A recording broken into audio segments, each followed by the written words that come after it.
that Peggy Berady, after 37 years of extraordinary service to Catholic education and 30 years, largely the bulk of her career, to the Buffalo Public Schools, is going to retire. And she will be, this is her last board meeting. And Peggy has been a terrific educator at all levels, teacher, administrator, principal, and of course now mentoring and teaching other principals.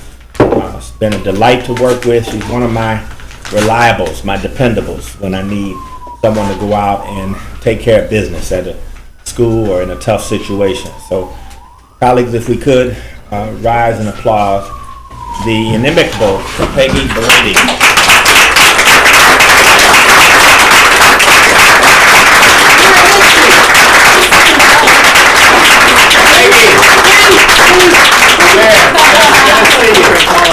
We love you, Peggy. Don't let her go. She wants to get on that plane to London.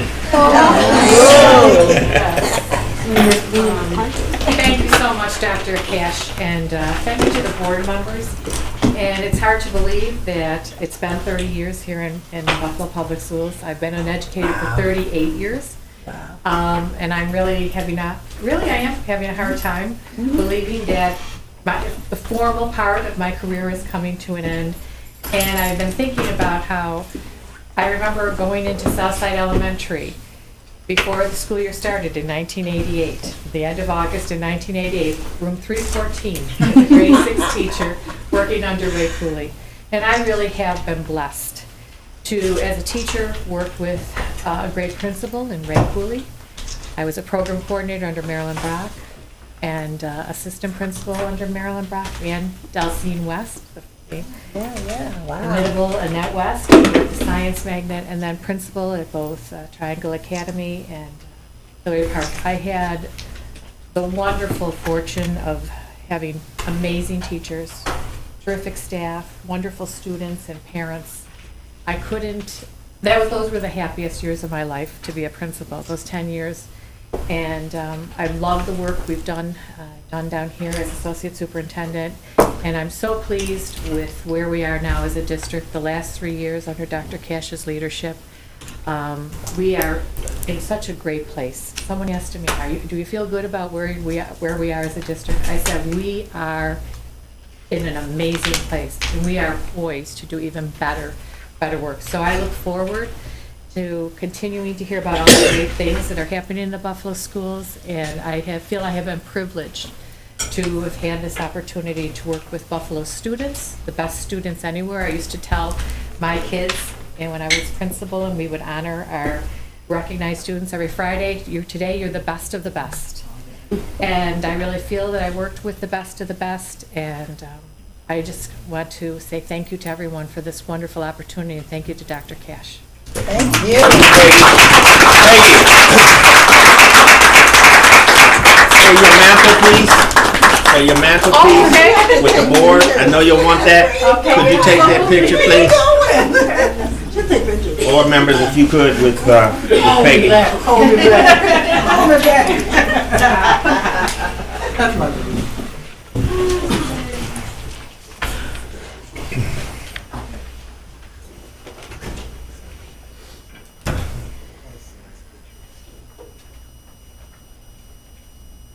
Portrait? Portrait? Okay, cool. Thank you. Peggy, before you leave, stay right there, because I think some of us may want to say a few words to you. Okay. I would like to thank you personally also for all the work you've done over the last 7 years that I've had the opportunity to know you. I know you're hardworking. I've seen you work through some injuries and some pain, and still, your dedication to our students has been evident throughout. I could speak personally for the last 7 years, but I know throughout. And I know we're going to miss you. I wish we were going to London with you. But also, I didn't know until tonight that we had something in common. At Southside Junior High School, I started in 1966 when the school was open. I had room 314. I warmed it up for you, Peggy. I followed in your footsteps. Great. But we wish you all the best, and certainly If you would like to come back and say hello once in a while, Wednesday nights, there'll be a place for you. Well, thanks. The retirees all tell me that there's a different life on a Wednesday night when they retire. Well, thank you again. I don't know if anyone else on the board would like to say a few words. Dr. Harris, I want to thank you as well. I've known you for 5 years now, and I want to thank you for your transparency, your honesty, your mentoring me. You probably didn't know you were, but you really helped me as a board member. For always taking my calls, always being gracious, always just being honest with me, walking through schools with me, just talking about what we see together. I so appreciate it, and I wish you the best. Thank you so much. I appreciate those comments. Thank you. Mrs. Belvin-Cotman and then Mr. Petrucci. Well, I'd just like to thank you for the high standards, your expectations, that you've always set your standards high, and principals may have not liked it, but at the end, the end result was that they produced, and that was huge. I want to thank you for, again, always taking my phone calls and being watching Darren, and being consistent with the expectations throughout the years you've been here. I appreciate you. And we're going to miss this. Thank Yes, you. ma'am. Thank you very much. Thank you all. I just want to say just a couple of quick things. I knew Peggy when she was just a lowly principal at Hillary, but she did an amazing job, and how much she got the parents to come and participate and engage was truly amazing, really nice. I just think back to your international night and the fairs you had and everything else. That was really great. She also had the most remarkable example of composure I've ever seen. I was waiting to talk with Peggy, and she was with a student, and the student stabbed her with a pair of scissors. And Peggy never lost her cool, never broke stride. Said, "Excuse me, Lou, I have to take him down to the office. I have to go to the nursery real quick." And then she came back and spoke to me. It was great. Very impressive. Just a day in the life. All the best, Peggy. Thank you. And I leave, I'm here till August 3rd, and then on the 15th I go to London, and we're touring England, southern part of England for 12 days. So I'm very excited. Excellent. Making me Thank very you happy. again. Travel well.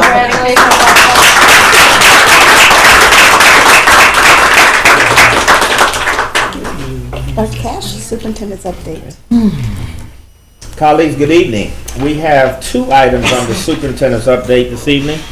And before I introduce President Clemo and her team, I want to say a few things about the Da Vinci-Duville partnership. Our high school, Leonardo da Vinci and Duville partnership, is one of the longest standing early partnerships in New York State, beginning in 1987. Thousands of graduates have accessed college credits and the college experience in one of Buffalo's most esteemed private colleges since that time. The partnership now promises to be stronger than ever because for the first time we are planning academic programs, writing curriculum, and collaborating at our highest levels as a partner in the new healthcare hub. Duville College is a leading higher education institution in Buffalo and now is aligning with us in the new education bargain. Together, we are creating a new innovative high school that will emerge as the best Da Vinci yet and one of the best high schools in the entire state and region. So Dr. Clemo, president of Duville College, come up with your team, if you will. You have a fabulous 3-slide presentation to make that highlights this new relationship and extension of a lease. Board colleagues, you'll remember that you were a little concerned there about the lease going forward of really one of our best high schools. And in our work recently in meetings since that time, Dr. Clemo and her team have come in with a wonderful proposal, and in just a short time she'll share that with us. So colleagues, if you could, Dr. Clemo, welcome. Thank you, Dr. Cash, and thank you, Dr. Nevergold, for the opportunity to talk to you a little bit about our new partnership and our plans to expand that partnership. Let me just take a minute to introduce the team that Dr. Cash noted. I have with us, we have almost our full team that is dedicated and devoted to working on this project with us. Starting on my left here is Dr. Leah McVie. She is our Director of Institute for Innovation, Teaching Innovation. It's a new initiative on our campus. She joined us in August. She will be leading our initiative in partnership with you. Dr. Jogi Das is our Vice President for Institutional Effectiveness. He also joined us in August. He will also be on the project. Dean Maureen Finney from our School of Health Professions. She will be our expert in terms of aligning our curriculum between the high school and the college. And Nate Martin is our Vice President. He fixes everything. That's why I call him a doctor. Doctor of Operations. He is a familiar face in the Da Vinci High School because he does help us with quite a bit. We have 2 other people that will be assigned to this project to help us as we go forward in developing the early high school. And that is Ryan Miller. He's a transfer expert on our campus. He will be assigned to help us. And the other person may be a name familiar to the Buffalo Public Schools, and that is Allie Newman. She was with the Say Yes program. She is now our Director of Undergraduate Admissions, and she will be assigned to this project to help us as well. Excellent. So thank you so much. I am a new president to DeYuba College. Many of you are probably very familiar with Sister Denise. I'm following in her footsteps and filling very big shoes after 37 years and having inherited a wonderful partnership that she started when she was the president at DeYuba College. So only having been there a year and a half, one of the reasons why I came to DeYuba was, of course, because of the wonderful academic programs that we have there. We are known in this region for the health programs that we have, unique in that we offer 8 different health professions. Nearly 80% of our students are enrolled in one of our 8 health professions, ranging from nursing, health, all the way up to pharmacy, and everything in between. Physician assistants, occupational therapists, chiropractors, and what did I miss? Dietitians, and the gamut. So that was one of the reasons why I came here, because of the excellence of the programs. The second reason I came is because of the opportunity of having a high school right here on our campus. And really the third reason is because of the city of Buffalo and the city and the revitalization that's taking place in the city. And as a result of those 3 factors, I was drawn to coming to DeYuba. And the vision that I have in my position here is to build healthy, thriving communities.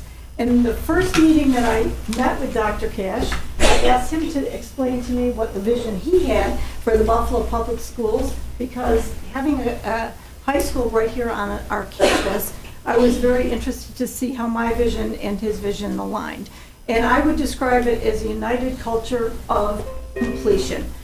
As he spoke about his vision for increasing completion rates at high school, it aligned perfectly with my vision of increasing the completion rates of high school students or college students as well, in order to come together to make sure that we can fill the gaps in the city of Buffalo for the growing number of educated workers that we are going to have. And particularly in the area that is growing so fast in our region, that is in the healthcare field.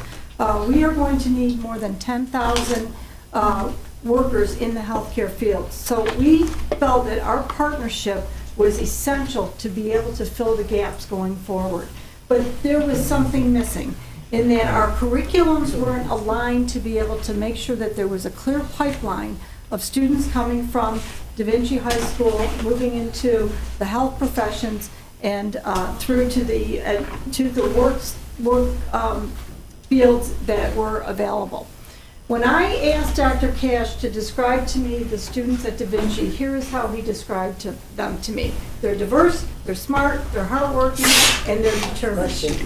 And I have known the students to be just exactly that. When they come to the higher education learning environments, we also know that most of them come as first-generation students. And because of that background, we know that many of them will struggle, particularly as they move into STEM fields and into the health profession. They're very rigorous curriculums. So as we move forward with our commitment for an early college, high school, we have to make sure that the supports are in place to ensure that the students will be well prepared in high school to come into those curriculums. So as we talked about renewal of our lease, we talked about how can we make this a much stronger partnership. And the partnership looks like a promise. The promise for the future of stronger students, stronger families, and a stronger community. And the idea of an early college, high school, where students will be able to take college courses in high school aligned with health professions curriculum is what we are going to embark upon. So in the next 12 months, our team that I introduced to you will be working very closely with assigned members of Greg's team, and we will work on looking at the community to see if there's an interest on the part of the families, of students, of their parents, and our faculty to align that curriculum to make sure that our students are prepared. Also, making sure that we have the supports in place. One of the most critical things that will set us apart, and this is what I mean national, not just within New York State, that will set us apart from the 3 million students that are already doing this across the country, taking college courses in high school, is our health professions hub. So on the College of DeYulo campus, in 2019, we will be putting a shovel in the ground and building a 50,000 square foot health professions hub. That hub will expand our health professions education programs, and they will begin with offering certificate programs all the way up through the doctoral programs. But what will be a real asset to the early college program is that our students, your students in the Buffalo Public Schools, will have access to this state-of-the-art facility where they can have hands-on learning experience, not by just observing, but by being in that environment, walking across campus and being able to learn in that environment with college students alongside them so that they are immersed, socially integrated, and intellectually, academically integrated into that environment. So we know that one of the impediments for college students being successful in college is academic readiness, whether or not they're prepared, healthiness, financial, and also transportation. We're eliminating all these barriers by having this health professions hub. We're delivering the programs, we're going to prepare the students, and this health professions hub will actually be delivering health care available so that we have healthy students in our neighborhood as well. So that is our vision. That's great. That's what we're working on, and we look forward to working with the Buffalo Public Schools in a new, renewed partnership over the next 12 months. And we're happy and pleased to be partnering with you. Thank you.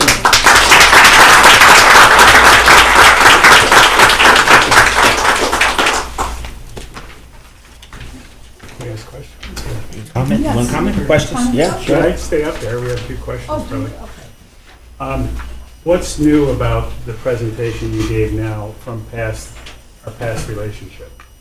It's the integration of the academic program. So we are looking to have the students take the college credits and be able to transfer them into college, but the students be able to take those college credits and in high school at no cost to their So families. it's basically the early college concept, and we did not have that before. No.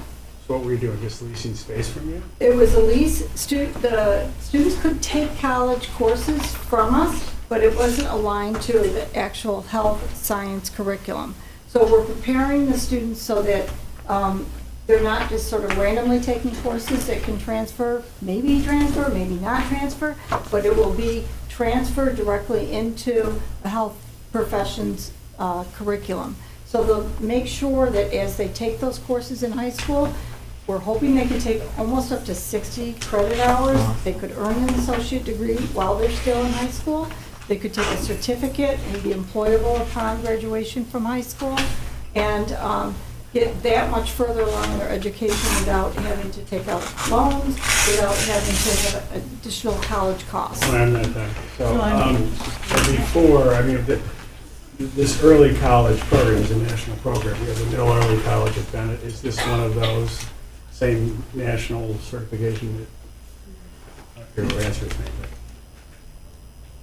You You're have one looking- other, one other early Can't hear college you, Larry. program at the district. Oh, I'm sorry. Well, Yes. we have the one at Yes. Bennett, Right. which is a Middle early national college. certified early college program. This is also one of those. And so prior to this new lease, we were not a middle early college and early college. No. Okay. And just out of curiosity, before this, two last questions. How did Da Vinci do it? You know, what was our graduation rate? How are we placing kids in college? How are we placing employment? How many went to Viewville and matriculated? Do we have those numbers? I think We do. Greg, if you could speak generally to it. I have a sheet. Our graduation rate is, in the past 4 years, it's been over 90%. The year before that, I think it was in the high 80s. Okay. So it's usually between 93 and 95, 96% graduation rate. Of those 90%, how many received the Regents diploma? Well, they all receive, Yeah. they all receive Regents diploma. Well, Yeah. You mean, it's like an advanced I may designation? be using the wrong category, Yeah. but, and then my last question is, what are we paying for the rent prior and what are we paying now? What's the Nate, Sorry, Kurt, I should have had that paperwork with me, Larry. It's about 395,000 before. Yeah. It'll go to about 420, 425, about a There's- 5% Yeah, increase. there's a 5% increase that was built into the contract. We just extended that. You mean every year prior we have 5% bump? Yeah, correct. So that's. Why do we have that? Is that for operations or what's, is it a net lease, a gross lease, or are we paying anything else or? Net, so that's all, So we. So we cover have no utilities, operational everything. costs? No operational costs. And so the 5% represents It's the operational costs on our end. So you don't pay utilities, you pay utilities. 5%? Yeah. So we couldn't do a CPI or anything like that? Huh? No, that was, I mean, for this extension, we kept the same terms for that. You know, in the future, we could look to do something different on a CPI base for it, but. Larry, one of the questions, one answer that you asked was a good one, is why we needed to restart and fresh start this really important partnership was the students were there and taking courses, but the numbers who actually matriculated on to the Duville were very negligible, very small. And so we want to try to make that pipeline more robust and again align in as part of the bargain, new innovative high schools to this emerging industry. 10,000 healthcare workers needed. The west side, the college is committed to the west side, which is a community in Buffalo that really needs this kind of support. So hopefully it'll be a win-win. Students will be more prepared and excited about the healthcare operations, even including pre-med kinds of coursework. And then the college ostensibly will have a greater pool of students matriculating right there from campus on into their college. So while everyone doesn't have to go to Duville, we're hoping a much greater number, a percentage of students will choose to because of the preparation and opportunity. It sounds like they'll also get certification for a job, right? Some of them? we Yes, have some the of those. option of getting certification. Occupational certification. Yes. Ms. McCosey? So this, when you come out of this, you receive, like your early college model, where you receive an associate's and then move up. That's what our plan is to look at this year. If, there's a lot of different early college models. Some just, as I say, graduate with 20 hours, some graduate with the full associate degree. We're looking at being able to offer associates as well as certificate programs. But the aim is to try to make sure that everybody that graduates from high school either goes into college or has an opportunity to move into a livable wage job in the health sciences. The reason I ask is because I know that the middle college model, the students go to school year round. So they're in school in the summer and taking most of their extracurriculars in the first 2 years in order to obtain that. So you'd be looking into, if you're doing both, maybe having both that model and then the other model so they can. And that's what our team is exploring. And when I talk about the supports, we're going to make sure that there would be things like a bridge camp, that there would be extended supports and tutoring that we have on our campus, We recently invested over $2 million on our campus in additional support services in the form of academic advising and career planning. Right, that was my next question. On our campus to be able to offer this to the Buffalo Public Schools students as well. That was the kind of investment we put in because we really want to design this so that there is an opportunity for this type of pipeline to, and I call it an educational ecosystem for the entire west side so that you can move in and out of education depending upon where you are in your life. But that opportunity will be available and those services will be available whether you're 16 or whether you're 60. Ms. Duffy, comment? Well, thank you very much for reassessing the lease and coming to the board and presenting today.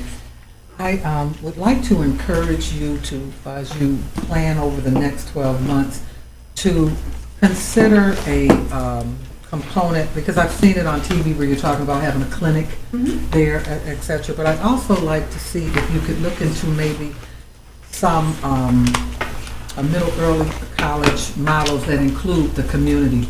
When you think about where you're nested, as far as in Buffalo being as poor as it is, that there might be an opportunity that we may be able to, or you may be able to bring parents or the community into an educational program as well to help them, because I think that would strengthen your program. So, you know, I'm sure they're out there.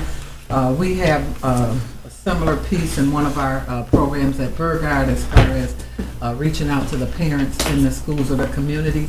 I'd just like to encourage you to think about that, not just for the students, but also think about the community component that includes possibly raising up our immigrants and our people, our lower income individuals on the Thank you for mentioning that. I didn't point it out much in this presentation because I was focused on the high school students, but that absolutely is one of our aims of the hub, is that we are looking to do professional development. We are looking to reach out to our community, most importantly our neighborhood, and identifying people in our neighborhood that are interested in getting education at whatever level. And as I said, you know, bringing people into the hub where that education will be available to them. So it's not only a direct entry from high school into our education programs, it will be for those in the neighborhood as well too. And we already are working on a community engagement plan. I think one way to reach out is through the schools to the parents, but certainly that is part of our plan going forward. Well, we have an excellent individual in Les Leopold, who's in our adult education division. Right. He is a wealth of knowledge. The only other thing I'd like to point out is one of the things that I've wanted to see since sitting here since 2011 is that the enrollment increased in our Duville population. And my concern, the concern has always been that there's been a limited amount of space. So as you guys grow, is it possible that, because it's a great program, that we can expand? You know, it's great, you know, why try to fix something that's already working very well? So if we can just expand it as you start thinking about it to allow more students on the campus, I would appreciate that. Thank you. I'd like to say also, I'm very excited about this program. Thank you so much, and thank you for building in the supports for students, particularly something like transportation. We don't often think about that for commuting students as being a hindrance, but we know that that's one of the, you know, the major hindrances that keep students from continuing in school because they don't have the transportation costs.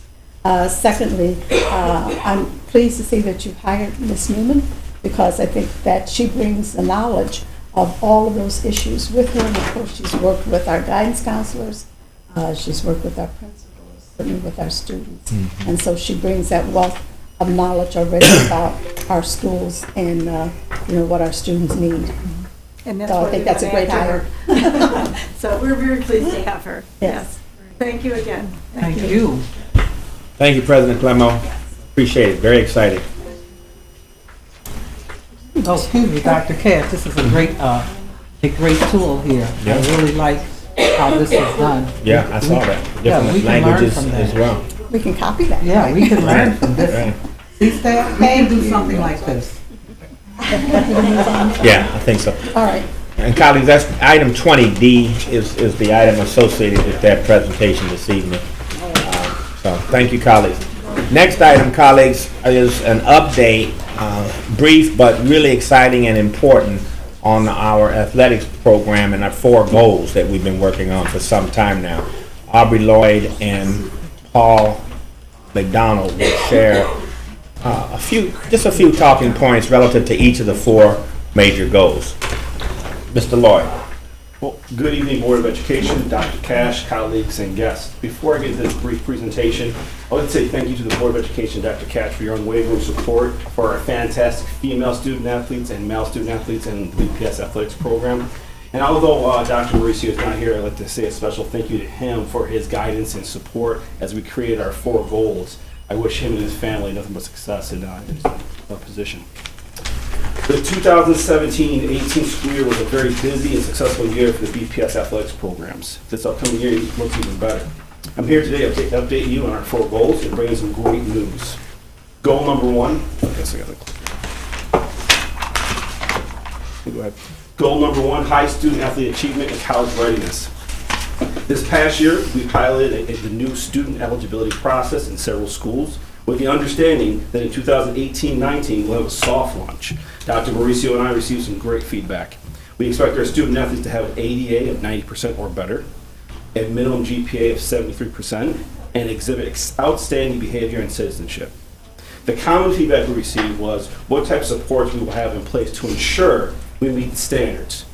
So beginning this year, we will post and secure educators to hold study tables after school to help our student athletes raise or maintain their grades. Coaches will be able to monitor their student athletes through a monitoring form or a runaround form. Students will be required to get teachers to sign off in order to maintain their eligibility for the sport that they play in.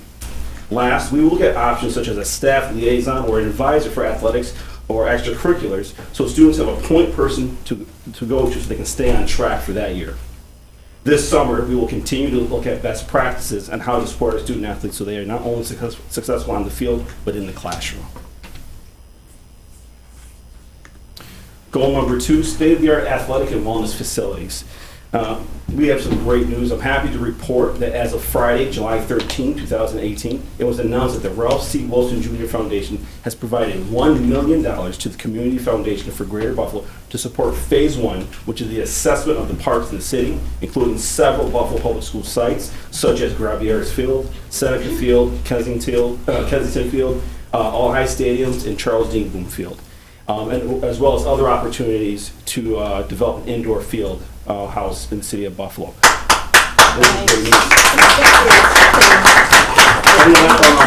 Our point person for the project, Paul McDonald, will give you some additional details. Hello, everyone. We've been collaborating with the city of Buffalo to come up with some money to improve our athletic fields in Buffalo, both city fields and Buffalo Public School fields. And the Ralph Wilson Foundation has agreed to fund the study of 11 sites. McCarthy Park, which is city-owned, right behind Bennett. Glennie Park, which is on Fillmore, right behind Lydia T. Wright. Of course, Johnny B. Wiley, Maston Park, near City Honors, Makowski, Performing Arts. JFK Park on Clinton Street, adjacent to School 6 and School 32. Mungavin Park, which is adjacent to Southside, down in South Buffalo. The waterfront Emerson Young Field, right outside there, which is where Hutch Tech practice. In fact, we'll see them out there very, very soon, adjacent to School 76 and, of course, waterfront. And then the facilities that Aubrey mentioned that are district-owned. Charles Dingboom Field, Riverside, which we did renovate, but again, it's been 10 years now. We have to look at what we're going to do with that turf field and what other upgrades we want. For instance, even adjacent land that might be available to us. The Gravieres Field behind School 79, which is basically just grass, improving that into an athletic field. The field behind MSD, adjacent to Erie County Medical Center. And then, of course, the field behind Olmsted and Kensington, even possibly negotiating with EMHA to get some of their land, which was Kensington land, by the way, years ago. And, of course, our flagship, All-High Stadium, what kind of improvements we make there. The improvements to the parks would be things, one is a survey of all the land, but then what potential upgrades? Seating, turf, drainage, and then public amenities, even things like drinking fountains, lavatories, lighting, and such. So those what we're going to be doing. We are going to work with a consultant to get up to about 70% construction documents where we'll be able to get estimates. Once we get the estimates, we'll know how much these improvements will cost. Then we'll look for funding from that, hopefully again from the Ralph Wilson Foundation. The next really exciting thing, and this is a separate development, is the study for an indoor field house. And that is going to be basically a schematic level investigation of what the field house would look like. What kind of sports do we want to accommodate? There's going to be an indoor track. There's going to be a pool. There's going to be tennis courts, basketball courts. What is the size of it going to be? What is the infrastructure we need? And then from that selection of program, help select a site. And we have looked at certain sites, JFK, Bundy Park, Maston Field, and there may be other sites. Once we get that, then we can put estimates to that, and again, go back to the foundations, whether it's Ralph Wilson, whether it's other foundations, and look at what other monies are available. So it is a really exciting time. We're very, very happy. And the Community Foundation for Greater Buffalo has been our point person. They've been the 501c3. So there is a pre-proposal meeting tomorrow with consultants that are interested in putting their proposals in. We will be accepting the proposals. I think the due date is August 9th, and we'll be making a selection. Again, it's a collaboration with the City of Buffalo sometime in August. There will be community meetings on this that the Office of Strategic Planning is going to be hosting, so we'll be able to hear from the public, from everyone from the public schools, on what they would like these fields to look like, and especially what the field house is. Thank you. Great. Yes. Has oversight of the $1 million? The Community Foundation is the point person. They are the ones that the money is funneling through. Under Clotilde? Yes, she is the specific. It's a woman by the name of Jane McEwen is the administrator for it. Now, colleagues, you were on goal 2. Finished, so you got 2 more goals. But do you have questions on this? When we're finished, I have a question. Okay. Aubrey? So don't go far. Thank you, Paul. I'll be right here. So the City Honors Foundation also submitted a proposal for the Fox Field Restoration Project. Unfortunately, the Ralph C. Wilson Foundation had decided to discontinue that application for that project. They felt the project was primarily beneficial to a single school population. Despite our best efforts, I believe we detailed a strong community support with BPS, City Honors Community, a number of organizations in the Fruit Belt neighborhood to develop a shared usage plan. We will continue to find a way to restore the field and bring it back to the BPS inventory. Goal number 3, highly competitive athletic programs.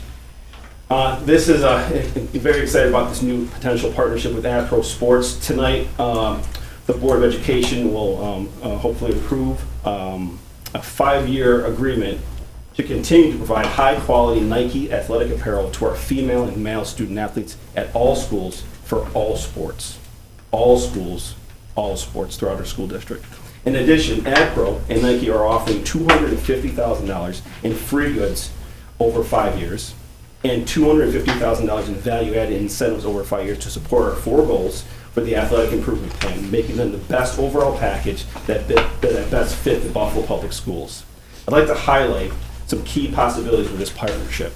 In addition to the high-quality apparel, AdPro and their affiliates will be partners to offer the following services: training and nutrition sessions, coaching clinics, NCAA seminars, inventory management, and rebranding assistance. In addition to these opportunities, they will also help us with our Scholar Athlete recognitions at 716 Food and Sports, access to Impact Sports Training, access to Impact Sports Training, and sponsorship and naming rights to help with goal number 2. I believe these enhancements will give our student athletes the college experience they will come to know when they leave Buffalo Public Schools. Colleagues, just for your information, I believe that's 18J is the item related to that goal number 3. Thanks, Aubrey. Goal 4? Goal 4. Last but certainly not least, I'd like to recognize the BPS, BTF Athletic Committee, and the great work that they performed this past year. We all agreed that all our student athletes deserve the best coach we can find. This committee agreed that a hiring committee would look for individuals with key characteristics to coach our student athletes. The teachers created common interview questions and a rubric to be used in the interview. They also identified professional development opportunities to keep our coaches performing at a high level. The BTF brought this MOU to their members, and unfortunately, it was voted down. Our legal department has requested feedback on the issues with the MOU, so the BPS, BTF committee can address them. Anything else to add, Mr. Kuzma? We've reached out. President Lamore has indicated that he's still willing to keep the committee going, and he thinks that the issue ultimately can make its way to approval from both sides. I'm waiting some feedback on their particular concerns with the MOU that they have, and we will use that feedback when the committee reconvenes to see if we can iron those issues out and move this important critical work forward. Okay. Great work, Aubrey. Colleagues, questions on any of these goals or any of this I presentation? have one, but I know other Just people go have ahead. questions before. Hold on, hold on just a minute. Mr. Quinn, I saw your hand. The Ms. issue of selecting Nicosi. coaches by criteria was an issue that we made a big deal about during the labor negotiations with the BTF. We're more in true fashion, just punted it and said he formed this committee. And I guess my question is, do we have a PERB action? And this is dealing in bad faith. Clearly, the issue was set forth when we entered into that contract. And to me, this is a classic Phil Moore rope-a-dope. He just sucked us in and spit us out at the other end, and I think it's wrong. And I want to know if we have any legal action. We can discuss that in executive session. Mr. Petrucci Yeah. and Ms. McCosey. Aubrey, you've made great improvements since your tenure. I know that you're always short-staffed, and I know that in many ways you're underfunded. My concerns, having as a father of 4 female athletes, is that I still don't believe that we're complying with Title IX. I know I've raised this before, I'll raise it again. Incomplete seasons that deny our students a full round of play, exposure, ability to participate and complete. The lack of being restricted to playing the BPS when the competition isn't there. Non-payment of referees, which is always a problem. I believe that one's been corrected. Inconsistent record keeping and publicity across all sports in the district. Some sports we do a great job with, other sports we don't. City Honors is a prime example. Walk in, big banner behind the pool, try and find something for volleyball, try and find something for one of the other sports. They want a state champion, they've consistently been great. And lastly, the way that, and I don't believe it's intentional, but the way that our sports are funded, I think that there are times when we divert funds from female to male sports, just because of the way that things have played out. This season doesn't complete, there's money left in it, so the money that should have been for season A goes to season B just because it's allocated for the fall season, it's going from A to B. So those are my concerns. I want to make sure that every student athlete has the ability to play at the highest level they can, that they have the opportunity to play a complete season, that the opportunity to play at a competitive level. That's my concern. So that's our goal, Lou. That's why we started this program. We're not done or at the ultimate of it. I'm thinking, Aubrey, we have some kind of small working group to bring on new people and new talent to work on these issues to address some of these concerns. This first I've heard of it, Lou.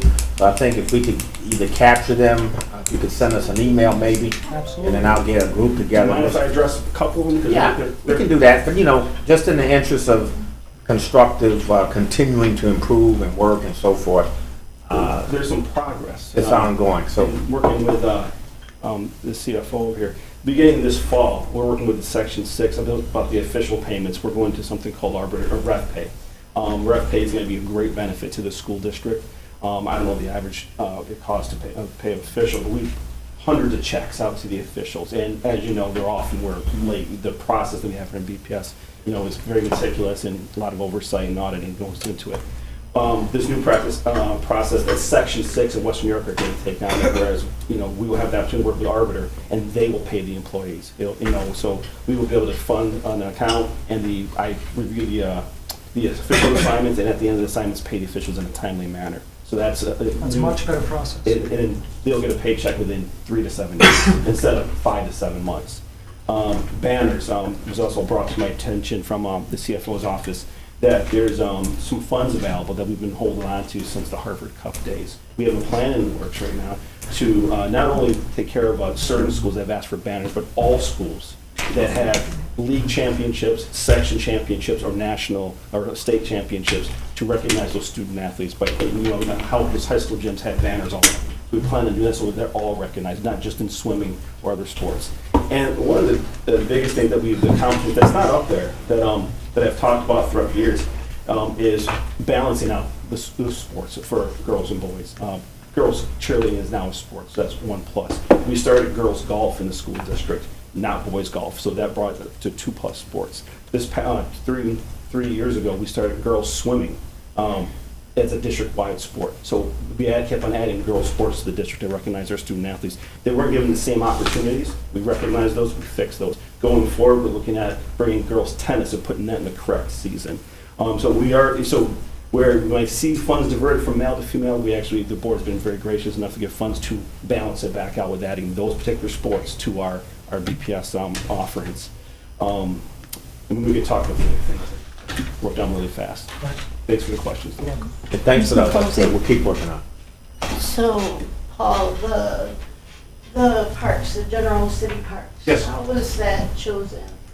I feel with LaSalle Park being so huge, and soccer and baseball and softball and water fountains for both sides, dogs in the dog park, but none for the kids is really exciting. That's actually a very good question.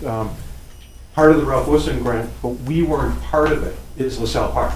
The city is going after money themselves for LaSalle Park. There's a whole separate plan for LaSalle Park, which is actually bigger than the plan that we're doing. Okay, good. Yeah. That's good stuff. Okay, and with the inventory before, so we can just talk about that. I want to make sure that if we approve the uniforms. Mm-hmm. So I know I asked this before, but is it in place that we're working on inventory as part of a curriculum? Can those youth make sure that every single school is getting what they need? Like there's a serious equity issue. Kids don't have uniforms and other kids have 2 and 3 sets of practice team uniforms. So how are we going to ensure, and what's the oversight going to be around all schools and all sports having equal everything? Like right down to like modified to varsity, like is everything practice uniforms are like, I don't even care if it's like a gym bag. Right. If one person got it, everybody else has to have it. We provide uniforms for modified JV and varsity sports for boys and girls throughout the district. So if it's a uniform for basketball, soccer, you get the jersey and the shorts, the pants if necessary. As far as the extra items, such as a bag, if that's requested and there's money in the budget, we do provide that for all student athletes in that sport. So whatever is requested, if, say for example, the team is missing 2 or 3 uniforms and we cannot adequately fill those in, we purchase brand new uniforms for all sports, for that particular team. So we don't leave anyone out. If they need something, I can tell you that this school district has been very good as far as giving me the funds to make sure they get it. So if you come across anybody in the school district that needs uniforms, we always get those. We want to make sure my point is, I mean, I get it. I've literally, my own daughters were missing uniforms. Middle college was another school, whatever.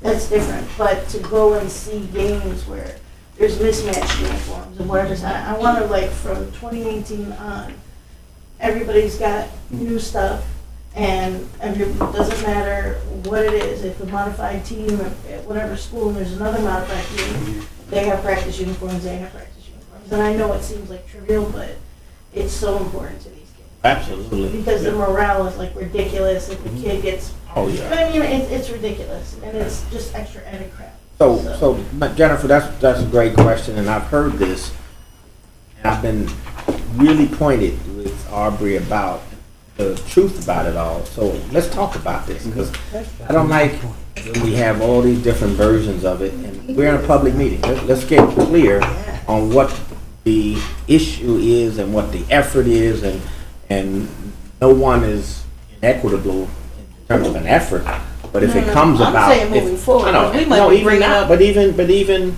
heretofore. So my understanding is we're on like a rotation. They don't all get them all at once. There's a rotation, 1 year, 2 year, 3 year, and then it rotates again. But as I said it, do we have a hierarchy? Do we have, city honors, Olmsted, da-da-da-da, and then down here, Burgard, MST, last to get done, last to get this. And I need an open conversation and response on that, because I don't want us ever to intentionally be doing anything like that. Now, if uniforms go missing, I was an athlete, you were an athlete. Students lose uniforms, sometimes they go missing. That's a whole different story. All right, But it's the inventory but we that even have curriculum a gonna cover replacement clause in this agreement going forward, so we can replace up to a degree. You also asked about practice uniform. Practice is just as important as far as having a quality piece to put on.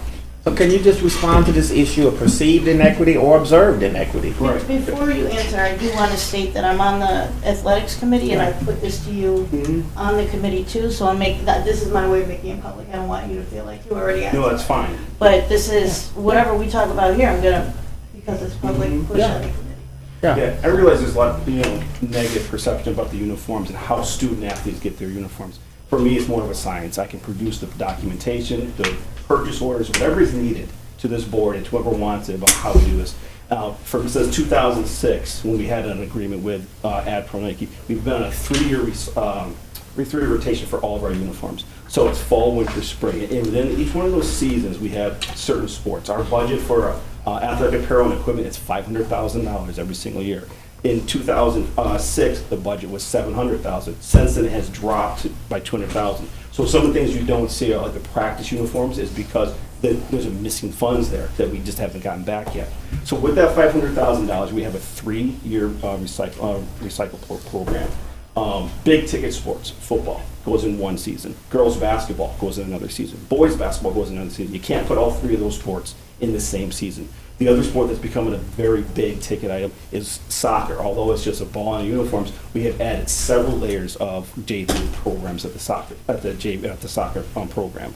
So when you have a 3-year program, you have to see where it best fits. And when you do your budgeting, you see it can cover these sports this particular year. So we don't do it by school, we do it by sport. So I am happy to share that with you, the rotation process, and show you each year that we provide uniforms for all the student athletes in boys and girls in those schools for that. The procedure is I put out an email out to all the staff, all the coaches for that particular sport, say contact AdPro, meet them at their facility, or they'll come to you, and they select. There's 3 options: good, better, best. Depends on what kind of embellishments they want on their uniforms, wherever they're allowed. So they select their uniforms, not just City Honors, not just South Park. Every single school goes and does the exact same process. They place the order, and it takes for custom orders, about 4 to 6 weeks for those custom orders to come in. For, they call it, common uniforms, things that they can get very fast, about 2 to 3 weeks. If they're looking for a little bit less, they want more uniforms, they go something a little bit less. So it depends on what they want, but everybody has the same access. Now, the disparity that people talk about, the inequities people talk about, sometimes teams fundraise. They take their time and their energy and do a car wash, they sell, goods, whatever it may be, and they go buy extra jerseys. They may put a name on their jersey, they may have extra pants. I know there's a conversation out there that South Park had extra football pants. They fundraised for those items. And so whenever a team goes out there, they have that say, hey, where do those pants come from? That's because they fundraise for those particular items, which I encourage them to do. Okay, so the inequity, it's not coming from my office, it's the efforts of a particular coach to go out there and do more for their student athletes. So but the process, I'm happy to share it as far as the rotation of uniforms in the district. We've been doing this since I've been 2010, but since 2006, AdPro has helped us maintain that rotation of uniforms so we didn't bust the budget. I think I want to check into it a little more with you on publicly stating that some schools soccer isn't the top sport. So if you're doing it by sport, that can be part of the reason there seems to be an inequity.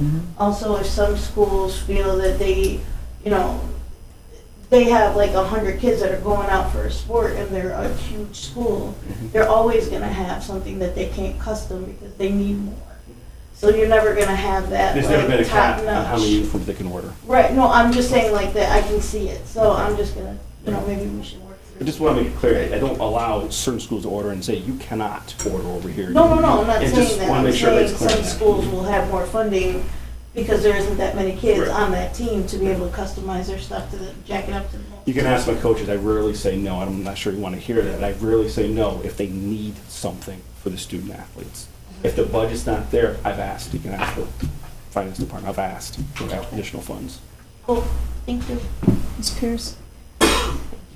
Aubrey, so I noticed there that the 90% average daily attendance rate. Mhm. Who manages that? Good question. Right now, it's up to the academic leadership at the school to monitor that. But something we put in place, and this is something I didn't report on, for the last 3 years, we were working on something with the Infinite Campus, how to make it easier for coaches to monitor those particular, those characteristics of what they need. So the 90% ADA, the 73% GPA. So inside Infinite Campus now, they've helped us build something called Infinite Campus for Athletes. So all the coach has to do is put in their student athletes' names, and then one click of the button, well, a few clicks, 2, 3 clicks about their season, sport, and when we want boys or girls, they can spit out a report that gives the ADA and the percentage. So the coach can help monitor as well as the school administration. They do, and this is accessible to any administrator, so I can pull the information on any day as well. Okay, but here's my question. If you're playing football, you're gonna, and obviously there's an incentive there to come to school every day, especially if you're a serious football player. When football season is over, and you don't feel like going to school anymore, you don't have to maintain that 90%, correct? That's what happens sometimes, yeah. So maybe, wouldn't it be wise if we maybe base that 90% average daily attendance on the prior year? So going, from this. Because, I mean, obviously attendance is a huge issue. Right. So we do sort of the fall season, and we are going to start fresh, but going forward, the recommendation through Dr. Mauricio, what we gave was spring season will be a determining factor for fall if you did not go to summer school.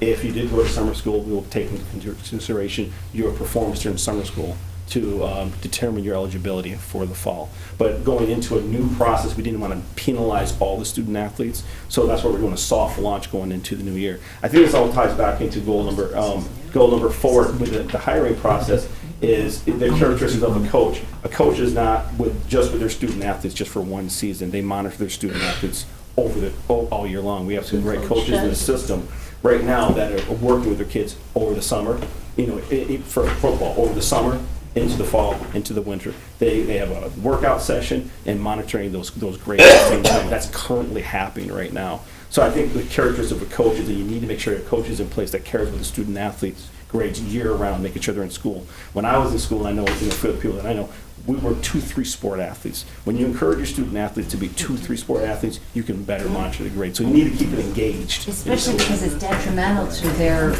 going forward into college. Right. Scholarship ability and, you know what I mean? That's why I'm trying to look at it like more holistically. Just playing for. Colleagues, it's BPS a level. new initiative. It's one we've never tried before. I know we need to move in this direction, but because it's a pilot year, a launch year, your suggestions and feedback will be welcome, and we'll put them into the big picture and see what will work best for the student athlete to get attendance up, achievement up, and overall performance in terms of behavior as well. We want to bring back the student leader in student athlete, and it's gonna be a sea change for some of our students and some of our athletes. We don't want to have teams with nobody on them all at once, but we also want to up the game, because right now the standard is too low. The bar is so low that even if they're a great athlete, and they won't get recruited because they can't stay and meet the standards of the university. But what we've done is align these new standards to area and university standards for eligibility. And we hope trust it'll work if we put the right supports in place. So thank you for that suggestion. We hear you. That's good. Do you have a question? Ms. Belton-Cotman, do you have a question? Yes, Even more so a statement. I'd like to know what schools was this piloted at for last year? The eligibility process was piloted at Middle Early College. We asked the principals at Bennett. We asked the principal at McKinley. McKinley's really on board with this. East High was a pilot at. South Park was asked to pilot this program. And I believe it was Lafayette was also asked. I can get the full list, but those are the ones. Okay, so out of the full list, how many of the athletes achieved this 90%? I can get that data for you. Okay. I suggest that this moves over into committee so that we can look at it again. It's been a while since we've looked at this. This is a deal breaker, okay, in the lives of many children. So the supports that I'm concerned personally about the lack of supports. If we know that we're sending children into who are not already achieving at the level they should be achieving, and we don't put additional supports, to say we're going to put a coach teacher or a teacher there, that's not enough for me when you have children who are not reading at grade level going into high school and things like that. And if we want to see this to be a success, we need to make sure that we put supports around it, be it the ones that are already in the building or additional supports. But to achieve, I was trying to figure out what 90% attendance rate looks like, and I guess it would be around, if they miss 15 days. Yes. Okay, they can no longer play. Okay, and so that may be okay, but that's great in a real world. Okay, but there are some young people who are responsible for kids in their lives that if they don't take care of those kids, they're not going to get to school or they're not going to have a life.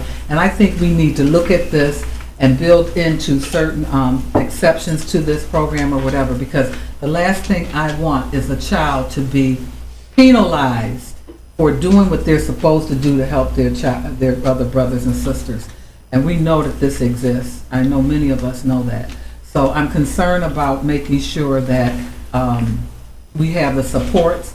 I feel personally that each athlete in this district should be afforded an individual plan that talks about where they are as far as their academics are concerned, what they need to do, where they are, what levels they're reading on, how they need to achieve. Because in order to move this program to the next level, we need some one-on-one here.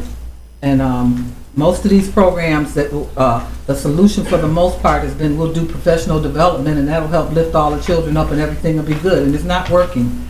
Okay, the professional development may be helping the adults, but the resources aren't making it down to the children in most of these scenarios. So I really would appreciate that this comes to the Patty's Committee student support ASAP, the very first board meeting, so that very first committee meeting, so that we can take a look at this. And as far as I'm very concerned about equity in this district, and yes, I voiced it, and when I voice something, I have backup for it. So I'm not going to get involved in that, but what I am going to say is moving forward, I do intend on attending the sports committee meetings and be a part of that. I need to make sure that the children on the sports side receive the same resources throughout the district. And I think it's time for an inventory. I think it's time to take a look at what each building has and what each building does not have, and then make sure that we balance it out. That's, for me, is how you start with ground one to start moving equity forward. So I'm going to start sharing the space with Jennifer on that committee. And any board member is welcome to attend any committee that is flowing in this district. Absolutely. Please okay, do. That's how it works. Okay, so you don't have to feel excluded, Luke.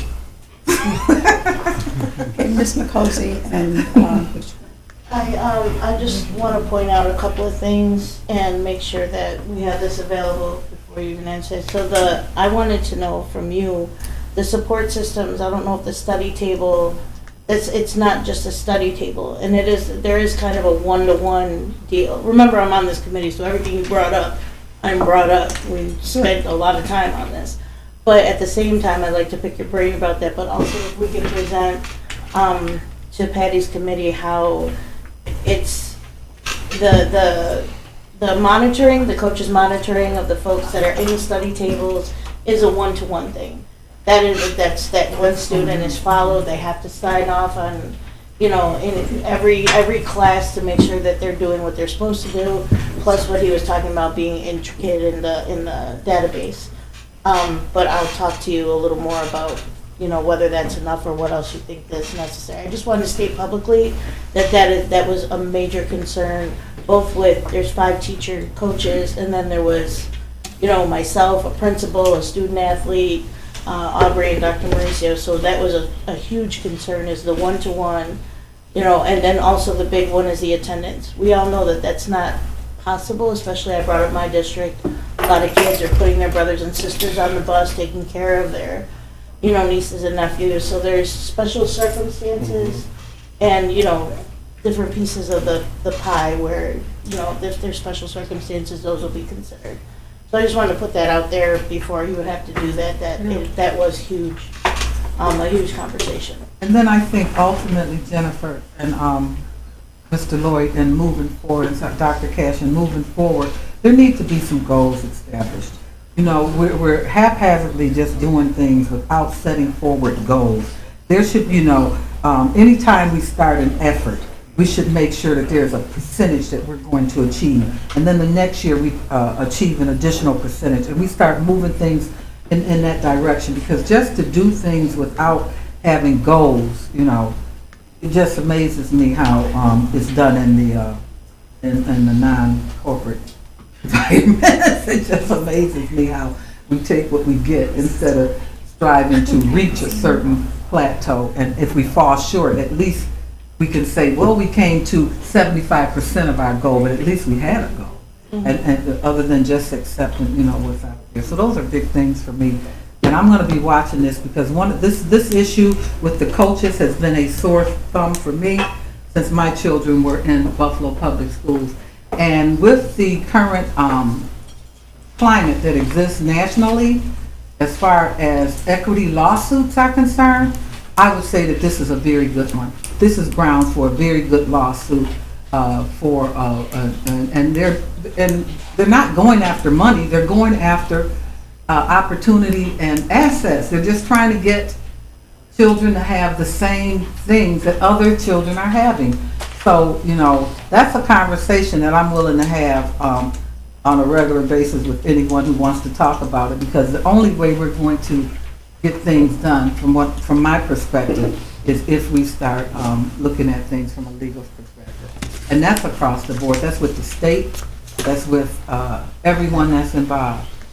You know, we've got to start doing some things. We've got to set those standards. And I'm just very concerned about inequities in this district across the board. I'm Dr. Harris too. You have posted a position for supervisor of athletics. What does that position have to do with the things we talked about tonight? So the position for supervisor of athletics will assist the department and with each one of the goals. So today, I gave the work plan to Dr. Cash after Dr. Mauricio left. They helped with the implementation of, number one, as far as student achievement, as far as pulling the data, working with So it doesn't have anything to do with the physical improvements. You're just talking about implementing the goals and objectives of the various coaches. So you're going to assist the coach in making sure they're checking attendance and study halls and all that. The idea of the position was to be an extension, because it was just a lot of work in the department. So to help out with each one of the goals, new initiatives, old initiatives, and also be inside the schools. Some of the things that we talked about was being at the ground level, as far as inside the schools, helping principals or coaches with the study table initiative, being inside the buildings, helping with the eligibility initiative, just being being another person like me that can be out there in the community inside the schools helping us with a lot of these things. Whatever happened to the idea that teachers would have a period freed up to be the in-house athletic director? Not sure. The idea was a great idea. I pitched it back in 2010. I think it was we a talked about it cost-effective thing, cost measure. The recommendation at the time, to speak to the recommendation, was they would teach 0.4 in the morning, or 0.6, whatever you have, and the rest of the day would be dedicated to athletics to help out Well, with the things. idea was instead of assigning, you know, a given football coach to lunchroom duty, they'd be assigned Right. athletic director duties, and each school would have an athletic director. Where we are now with that is in each there's an athletic liaison assigned to each building, and their duty is to be an athletic liaison, so they do a lot of the building-based things. Did you free up that period of time for The these? principals did. So you first said you didn't do it, now we did do it. We didn't do the whole entire 0.4.6 at 3 in the morning. It's one period. They're teaching duty for the day. So every school has somebody that's a quote-unquote athletic Yes. director, and they have been relieved of their normal duties of either hall, lunchroom, or Yes. study hall, and they're doing that. Yes. Can you give us a list of Yes, I can do that, yeah. everyone in each school? Can do. Mr. Dr. Estate? I was saying, Oh, okay. Mr. Petrucci? And then could we move on? Yes, this is my last question. One of my concerns, Aubrey, is the 7 a.m. practices. Because of when my kids were in school, oftentimes they would schedule 7 a.m. practice, and it was virtually impossible for them to be there in a timely manner using the existing transportation system if they had it. If we could drive them, that was great, but if we were unable to drive, they couldn't be there. If you're late for practice, it counts against you. That's just my concern, is our kids not being able to get to practice for a 7 a.m. practice. I don't I want to would put a agree kid on the with bus you. at like That's happening during the 5:45. school year? Oh, yeah, absolutely. All right. Routinely. Okay. They said, quote unquote, we don't want to have it after school, or I have something to do after school, or we have to split the Kids gym work. and it's better. That's the excuse that's about.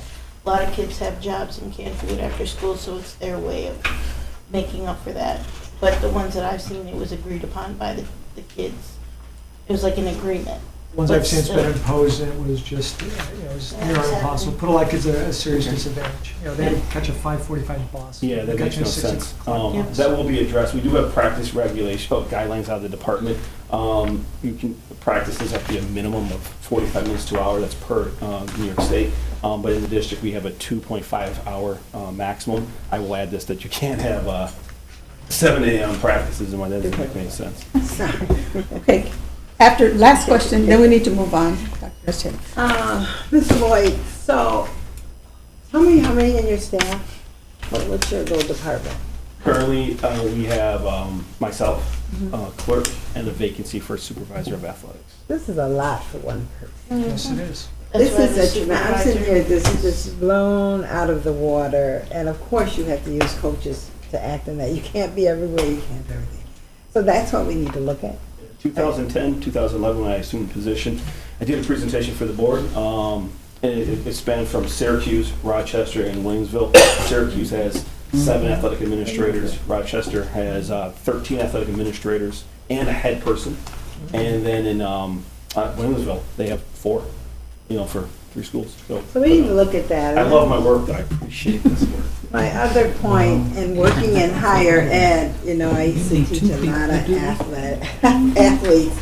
And I used to hear from a lot of coaches across the SUNY system and other colleges and universities. And some of their complaints sometimes is, I don't know what you're doing in, high school, but you're not preparing these kids for college sports. They have high standards. They don't take excuses. If you have sisters and brothers you got to put on the bus, they will, if they have resources to help you find another way, that is what they do. They don't just change everything for all these different things, because they can never cover every different issue that children and families have. But they certainly complain a lot about us not preparing them for high standards in college. These kids want to go to college, they're good, and they want to get scholarships. Then they get there, and then all these things, well, in high school, they let me do this, that doesn't happen in the real world. That's why we gotta push for So the we- coach thing. But not just the coach thing, we gotta push for high standards too. Even if you think it's impossible, in college sports, you're gonna be there, you're not gonna play. That's how it works. Thank you for that 90% dose of of reality, Dr. Hairston. Thank you, Mr. I lived it for 12, 13 years, and I got all those complaints from the students, from the coaches. Even the kids felt like, man, they really messed me up. They didn't prepare me well. I didn't know if they're going to be this stringent. Yeah, and it should be in high school too, because that's the level right before college. That's what's the point. So that's my 2 cents. Mr. Boyd. Thank you. Thank you, Aubrey. Keep up the good work. Appreciate you. Okay. All right, now it's time for speakers. Oh, we have The board welcomes speakers who have signed up to speak at tonight's meeting. Please be reminded that all speakers' remarks must be limited to 3 minutes or less. We ask that speakers be mindful that this is a business meeting open to the public and televised locally. Attendees and viewers include persons from throughout Western New York, including children. This board asks that speakers conduct themselves professionally and that their comments remain civil and courteous, bearing in mind that they will be heard by people of all ages. This is an opportunity for Buffalo's residents to address the Buffalo Board of Education about issues that serve the public interest and district mission. And the board asks that speakers demonstrate appropriate decorum.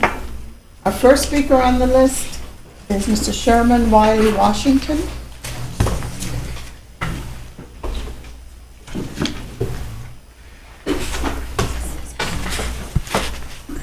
Greetings to President Cash and President Nevergold and to the honorable board members. I'm going to be brief.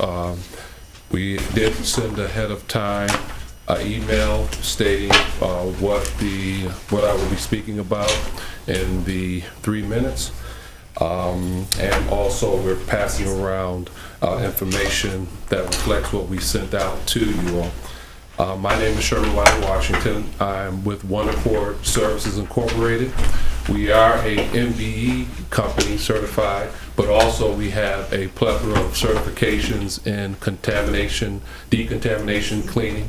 We service parts of Kaleida Health, Roswell, Cancer Institute. We're the only company, whether MBE or otherwise, to service their clean rooms.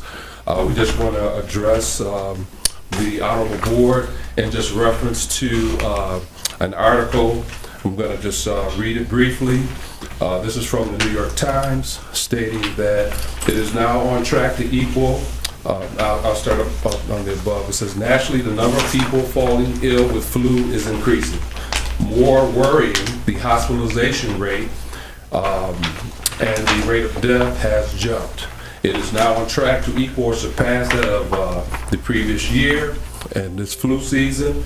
And that year, Centers of Disease Control and Prevention estimates 34 million Americans got the flu, 710,000 were hospitalized, and about 56,000 died. Just want to briefly just bring to light that statistic. The CDC did a study inside of various classroom settings and office settings, and the research that they did on conventional cleaning was stated there that it wasn't as effective to combat things like Ebola, MRSA, flu strands, or what have you. You have Hep C. All of these things are a growing threat to the health of students, faculty, and people in large. You also have things such as other areas that are coming in from all over. We live in a global society, so a lot of the knowledge that we were using, or methods that we were using in conventional cleaning, were not working, because what happens is the strands, just like in a hospital, you have strands that are resistant to medicine. Well, they're the same thing in the area of cleaning. You have various forms of strands of MRSA, Ebola, things like that that are resistant. We offer a program that has been effective. We are utilizing portions of it in those areas that we had stated. Our credentials are there, and we just thank you for that opportunity.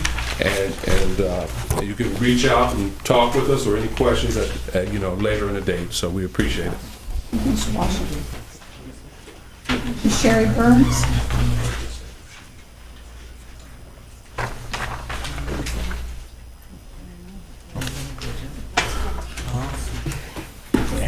Good evening.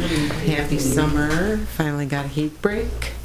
I'm Sherry Burns. I am a concerned citizen.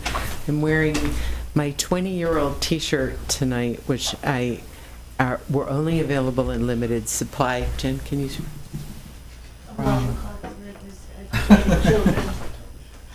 Florence Johnson and I had these t-shirts made. Oh, that's not. Because we work here around the clock, so you have my sympathy in it. I'm glad things are better. I am talking tonight about getting ready.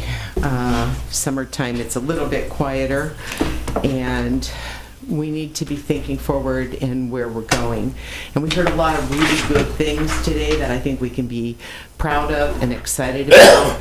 And not to be a Debbie Downer, but we also have some real challenges in front of us that I hope we will not lose sight of, and that we spend some time over this summer preparing so that maybe we can hit the ground running with a shared commitment to address many issues. starting with accountability. You know, I bring that word often.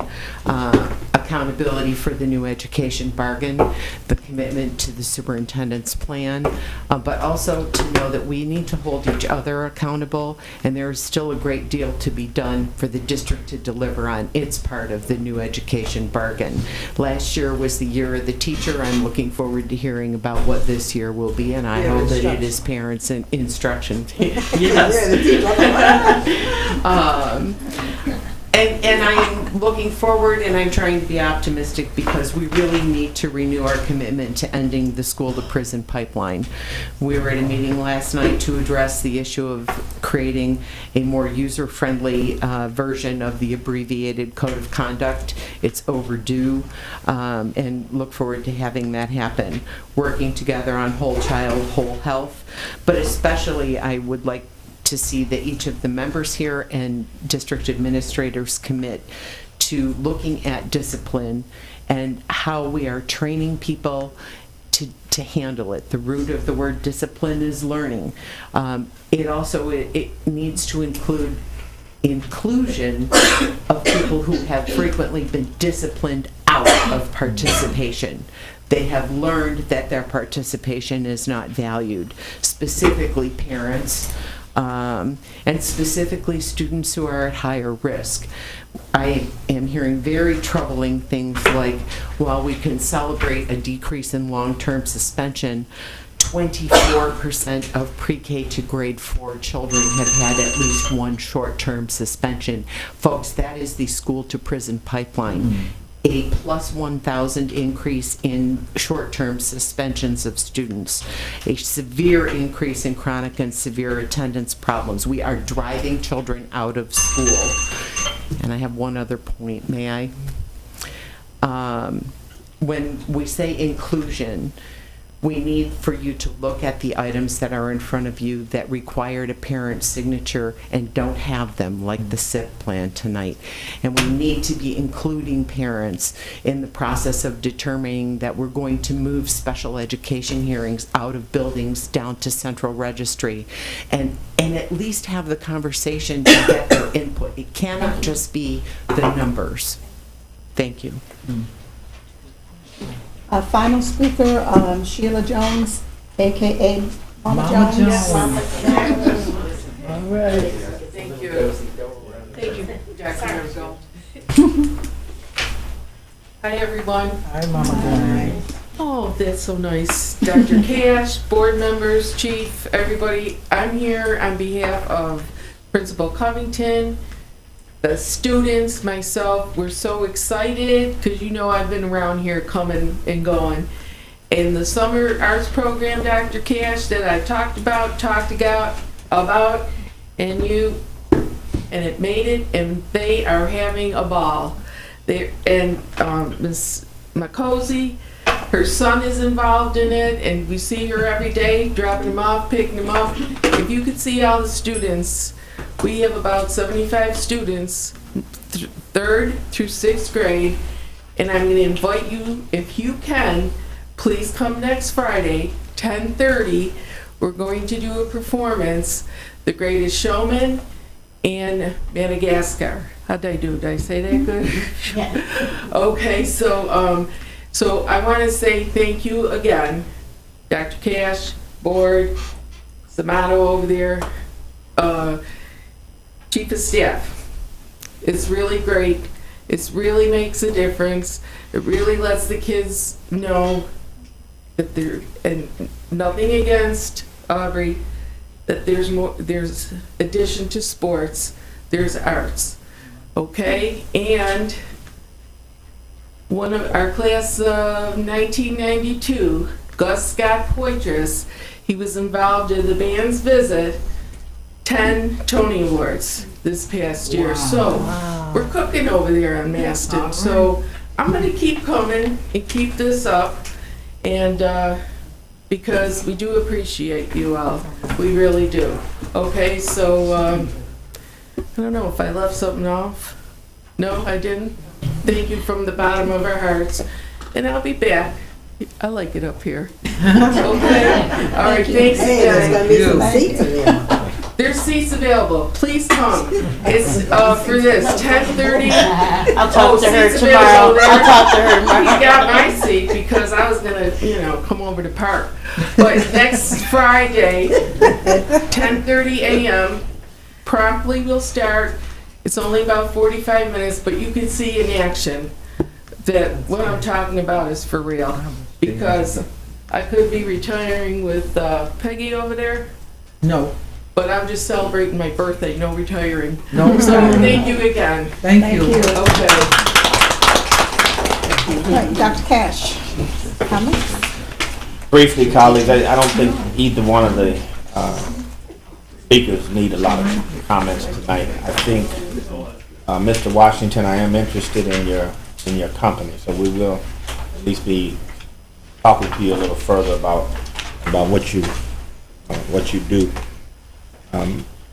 The statistics are alarming, but they also are accurate, from what my understanding is as well. Sherry, of course, we always have challenges. We're gearing up this summer, a lot of work going on as we speak. But remember, the bargain's a two-way street, and I know we always have more to do, but parents and students need to do their part of the bargain as well. So when you're out there putting out the word, got to put a premium on education, got to get kids to school, got to go to class, got to work harder, smarter to compete, and got to be respectful. Be respectful of adults. Yes, sir. Yes, ma'am. Thank you. Oh, thank you. So do the part of the bargain, and we'll keep doing our part. We're improving, we're growing, but this work is never over. So thank you for your exhortation to keep working. But it's everybody's account. Everybody needs to be accountable. You're absolutely right. And then Mama Jones, thank you. Those are two challenging exhibitions there. Greatest Showman is a terrific piece. Madagascar is complex. So if the kids are going to do anything with those two, you got some talent under you. Yeah, and artistic teachers. Yeah. It's bringing right out of it. Now, which Friday? This Friday or the one No, after? next Friday, July 27th. Okay. So At Want Performing me to Arts? remind you? At Should I Performing give you a call? at the Performing Arts, 10:30 a.m. Right? Yes, sir. All right. Looking forward to I'll it. make you a coffee. Okay. All right. You're Okay. I'll be out of town, but I'll be thinking about it. I'll be thinking about it. Is that it? Yeah, that is. All right, Thank you. thank you. All right, board members, committee reports. We'll start with Ms. Woods. No report. Ms. McCosey? Went to a lot of graduations, celebrated a lot of goal setting that kids had done. I've been following a lot of students in different schools, and just to see them all graduate and realize coaching softball on the west side when your babies get older and all of a sudden you see them walking the stage, you're like how old you are. But I do, I don't want to be redundant, but this program is absolutely amazing. My son, I'm on the athletics committee, I'm all about sports, and my kid is not. And he's the only one out of my 4 that's not. And to have this opportunity and this option for him, it's amazing. And to see these kids, nobody looks like they're bored. When you drop them off or when you pick them up, no one's got an attitude, everybody's smiling. The staff is great, so I just, I liked it because they didn't say, oh, it's a board member, let me give her extra special. It wasn't like that. Everybody is treated the same, and I appreciate that. That's it. I think they're doing a great job. Thank you, Jennifer. Ms. J? I have no report. Mr. Quinn? I think you already reported on it. Yeah, but you- Dr. Cash and I and Samata and Jim Weimer had the opportunity to meet with, I think, 6 people from Facebook. They have their director of Facebook for Education, Adam Seldo, attended, and they proposed a couple things to us. One, I would describe it as a network for the district where teachers can, on a live basis, demonstrate classroom techniques, communicate, and they'll set that up for us, and it can expand to, I think, used by parents, used by administrators, so it was a pretty exciting thing. And the other thing that they've agreed to do for us is set up a series of, live broadcasts from from California with their various engineers who are developing products. So our kids can see firsthand what it really means to be working for a tech company like that, what's involved, how they develop product. And Kreiner's following up, so you're going to develop this relationship further. So it was one more relationship we have. We now have IBM, Google, and Facebook, which is pretty good. Yeah. The test will be how much we take advantage of that going forward. Yeah, thank you, Larry, for that. Making the connections, and colleagues, that is a big deal, pound for pound, to have three mega giants starting a partnership with those companies. Thank Board Member Quinn and the colleagues that we've met and introduced. They're very excited to work with us. So far as I know, there's benefits to them, but then there's no cost in this. Want to help young people, and they think they want to be connected with a large, high-need district, and we're starting that work. So, thank you again. Ms. Pierce. Ms. Belton Cotton. Okay, a couple of things. Yesterday, I attended Burgard's Advanced Manufacturing monthly meeting where Alfred State and Empire State Development sit at the table in regards to developing that program. Adult Ed reported out that we had our first group of graduates from our Adult Ed program at Burgard that connects them to the advanced manufacturing. Over on the Northland Corridor, we had 11 graduates that completed our first course. Our next one will be starting in the end of September. I attended yesterday camp with a family member, and it was interesting to note that I attended at lunch, and the amount of sugar in the lunch was 56 grams. And that's the equivalent of double what a child, almost triple what a child should eat for lunch, in a day. Okay, so that's the equivalent of almost, I think, close to 16 teaspoons of sugar. And so... What'd you have? Juice? Was it a lot of juice? It was a lunch that consisted of a mozzarella stick, yogurt. There was this tape, I guess it's a fruit roll-up tape. Then there was some graham crackers, but they're like little balls or whatever. And I didn't even consider the fruit that was in the sugar. I said that to say, and after the kids ate that, man, it was crazy. Yeah. Okay, and as I'm sitting there, I'm thinking, how many students are suspended after lunch? Really, we have to look at this. So I'm going to check out the breakfast next week to see how much sugar was in the breakfast. And my concern here is that I'm sure Bridget and her team has done a great job of making sure it's compliant, but we've got to address this sugar issue, okay? In addition to that, there was juice. There was juice. And then there was chocolate milk. Okay. And so the reason that I came was because I have a grandson that is allergic to dairy. And he can eat it, but he can't eat a lot of it. So I'm walking in, he's eating half of the mozzarella stick, and I'm like, that's it for you, partner, because you won't be able to breathe, and next thing you know, we got to take you to the doctor. But one of the retired teachers from Park School brought this to my attention. Mrs. Cotton, would you please come over here and look at this? And it was really interesting, and then we had a conversation, and she said, now watch these kids in the next half an hour, and it was live. Okay, so I guess what I'm saying is that if we're going to start dealing and providing wellness or services for our children, we need to look at how much sugar they're eating in our lunches, because I think that's huge. Moving forward, I also attended the Mental Emotional Health Committee, and while there I met Western New York United, and subsequently I had a meeting with them. They are one of the few community partners that have a way of analyzing and quantifying what they do in our schools. And I'm going to ask Dr. Cash will in the future, to meet with them and see. They've been in our schools for over 20-something years. And they've never been able to connect with a board member or ever sit down with the superintendent of schools. And and moving forward, they're doing a program at Madai for student leaders. I'm going to go there next week and visit the student leadership program that they sponsor every year for our schools. And last year, they started a program where they integrated suburban children with urban children. And she was bragging about the great alliances that these children formed as a result of that. And there's a task force that we're currently doing at Burgard.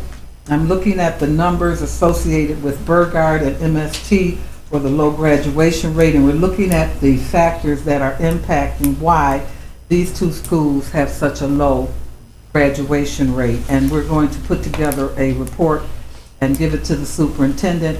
I am looking for support from the board from the perspective that I looked up the Title IV money, and I thought that there was a piece in there that would offer some additional support for 2 schools or more. And so I talked to Mr. Weimer about it. He was going to talk to Eric Rosser. Initially, we were told there was no money available for in-school suspension, but 11% of the students that are long-term suspended are not returning back to Burgard. Okay, and the graduation rate is very low at that school as well as at MST. So we're going to be presenting something to the superintendent after next month. And basically, that's about it. Thank you. A few things. I had the opportunity to attend the Facebook meeting too. I was going to thank Larry for setting up. It was great. I think that there's a great opportunity to improve the district and to establish some long-term training and programs that will benefit our students. Believe it or not, the Buffalo Public School hockey alumni products of the Explorer League had a team in the 11-day power play. So I wanted to thank Andrew Case and Andrew Walker and all the guys that came together to play. I watched they're not getting better with age, but it was still good to play. Quick shout out to the Montessori School because their farm stand is up and open. So if you're driving down Clinton Street, please stop by, buy some fresh fruits and vegetables that they're growing. It speaks to the farmer in my soul. But I've been visiting all the schools in my district, and I will apologize publicly because I think I set off the alarm at 72 on Friday afternoon. So I have 3 more schools to visit, but I just wanted to go out there, speak to the principals, speak to the teachers, speak to the people in the building, see what the needs and concerns are, see how I, as their representative, can better serve them. Thank you. And see what's working well as well. Exactly. That'd be helpful. Just a couple of things. Last year, an organization by the name of Youth First Services Foundation contacted myself and Ms. J regarding scholarship opportunities they had for, at that point, 4 students, and they contributed $1,000 scholarships to 4 of our graduating seniors. This year, they increased those scholarships to 7. And I had a meeting with one of the principals of the foundation, Dr. Sharma, regarding partnering with the schools because they want to increase the number of scholarships next year to 10. So we did not have an opportunity. We were kind of late in terms of identifying the students, so we didn't have an opportunity to make their awards before graduation. Next year we will do that. The Youth First Foundation also wants to have a event that they can acknowledge the students which will be their event that they will host. They want to have an evening event because we invited them to come to our board meeting today, but they want to have an evening event where they can invite staff and donors to this. But we're really pleased that 7 of our students got $1,000 scholarships this year, and we look forward to 10 or even more. The foundation is also involved in international education programs, particularly for girls in countries that are not favorable to educating girls. And so they're looking for ways that they can perhaps partner with us on that as well. So we'll look forward to having more information. Yesterday, Dr. Cash and I attended a press conference at the Parker Academy on Indian Church Road. It's one of the community-based organizations that is running a summer program with Say Yes, and very impressed. They had 90 children there, a very diverse program. The program is run from a church, Berea Kojic, Church of God in Christ. Dr. Reverend Lee is the pastor, and Jamie Parker is his daughter. They're running a great program. About half the kids, I think. Right around the corner. Yeah, about half the kids come to our half-day program, but the county has given them money for extended day program for the other children. So it's a great program and a great event opportunity to meet a partner who also does after-school programming, I think, with Hillary Park, Elton Academy, and I'm not sure who else. 64 as well. Also 64. Okay, great. Yeah. If you need someone to go with you, something in my district, I'll gladly go with you, Barbara. I've been. So, Yeah, we'll check go it out, back again. Lewis, every day for the next 6 weeks. Yeah. Please do check it out. August 17th. Okay. May I have a motion to accept the consent agenda, please? Moved by Ms. Wood, seconded by Ms. J. All in favor? Aye. Thank you. Okay. First, I'm not sure, do you have a question on 9C? I do. Normally, I just didn't get answered before. I try not to do this, but I was just, someone give me a quick thumbnail sketch as to what the Director of Social, Emotional, and Wellness Support does. Good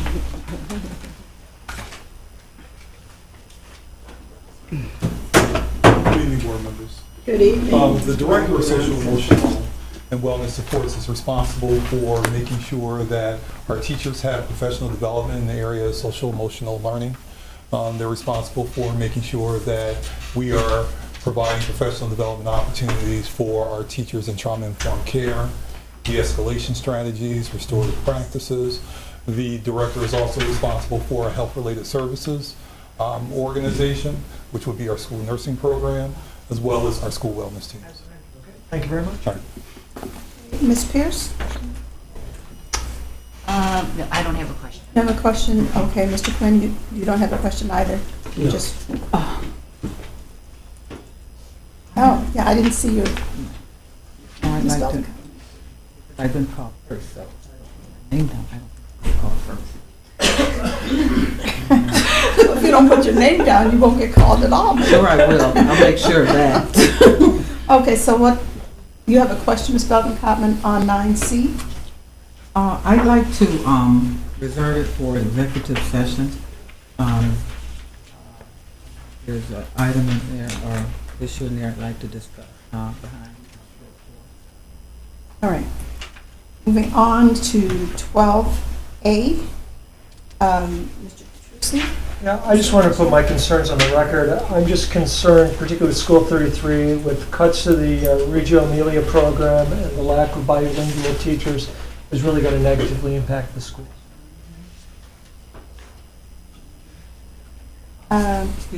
Yes. On that point, there are a couple in here, or one particular that does not have a signature by a parent.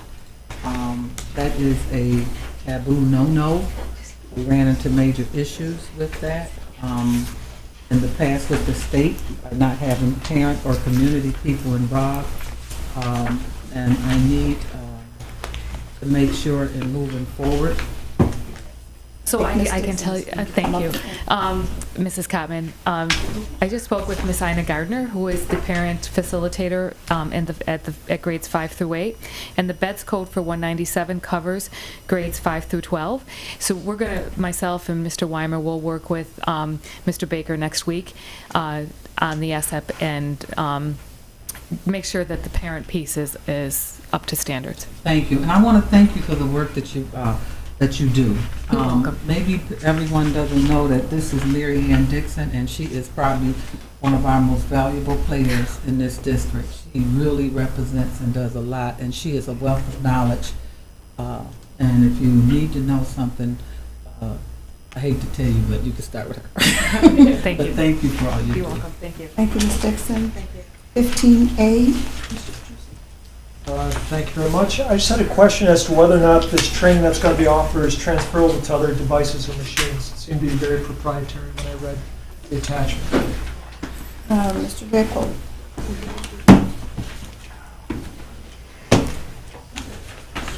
How are you? Good, how are you? So Rexall, we just purchased, the Board of Education approved the equipment we bought at the end of the last school year. It's being installed right now. The training for our teachers on this equipment will go on throughout the year, and they're going to get afford us technical support as well. Okay. So I guess my question remains, I imagine there are other manufacturers of similar devices. Is it similar? No. They're the No, only ones they're that do sole it? source. Okay. Thank you. Okay, thank you. 17C. Mr. Petrucci, comment? I'm under the impression, and someone can correct me if I'm wrong, that we do not have a uniform policy for recycling across the district, that it's based on school by school. And just the comment I was going to make is that we really need to have a uniform policy across the entire district. I did all that. Are we not setting up something? That's Joe. Miss. Setting up world. Joe. I thought was right. It's coming. Yeah, well, at this point, we don't have a district-wide. We've been doing it school by school. It's something we've talked about, but just haven't knitted it together yet. Okay. I'd be interested in working on something along those lines, sure. Hey, Mr. Petrucci, seems like you're still on 18. I'm sorry. D. Yes, has there been any conversation about converting this school to gas from oil? Save us some money. School 86, we've been nursing that along. It's out there on the horizon as to what's going to become of that school. So that's something that needs to be discussed as we move forward. There are no immediate plans to convert those boilers. Okay. Thank you. 18J, Ms. Belton-Cotman. Oh, I just, most of my questions were answered by the presentation. I just wanted to make sure that there was a way, that there is a system, and that we will be able to look at it to see how equipment and supplies are allotted to each building. I thought, Ms. Cotman, that I'm going to direct staff to put up on the big board, so to speak, a matrices, so we can go school by school, sport by sport, and we'll take a look at it. And we need to do an inventory, an asset inventory. We'll do that. Barbara, I had a question also. For whatever reason, it didn't show up here. So my question is, I'm just curious, Aubrey, because the logic is that we have to renew this contract for 10 years because we don't have the cost to replace all the uniforms at once. No, 5 years. 5 years, but with a 5-year extension, so But it's we a want 10-year. to look at it after 5. Okay, but the logic behind it just seems to be it's going to be a contract in perpetuity because we will never have enough money to replace all the uniforms at once. Yeah. I mean, that's just my concern. AdPro does a nice job. They've been very supportive of the district in many ways. I don't want to give someone a contract Yeah, I don't for either. life. I mean, that's just my concern. Thank you. So, can you respond to that? Yeah, definitely. So it is a 5-year contract. After 5 years, we do review it, and it's scrutinized. It really is scrutinized about if they met our services or not. As far as the proposal, we sent out the proposal to 11 different vendors throughout Buffalo and nationally. Only we got 4 responses back. 4 responses was AdPro Nike, AdPro Adidas, AdPro UA Under Armour, and then a company called Varsity. They're out of, I believe, out of Texas, and they specialize in cheer. So when the response came back, a team of 5 people, because of the size of the amount of the agreement, we had 5 people scrutinize everything. We sat there for 2 to 3 hours scrutinizing everything, and that's how we came to this. So we didn't just hand it back over to them. We looked at several different things. They put their best foot forward. For example, I want to point out one thing as far as their support to the school district, other than the incentives. Previously, they only offered $20,000 like free goods, however we want to spend them. From that, we said we needed more. They made a commitment, and I think I said they gave $250,000 over 5 years. So they're committed to working with the school district. I don't think you were here. for walking the door with support from Pugula Sports and Entertainment and other companies that didn't come here, such as New York. So we're interested in partnering with the school district to make sure it's a partnership, not just buying goods back and forth. So I know it seems like a lengthy deal. I know it went from 2006 till I think 2012 it was renewed again. But every single RFP that went out, they've stepped up their game big time to support the school district. Thank you very much. Thank you. 20, Very. we already did. Yeah? Okay. I didn't hear. I know.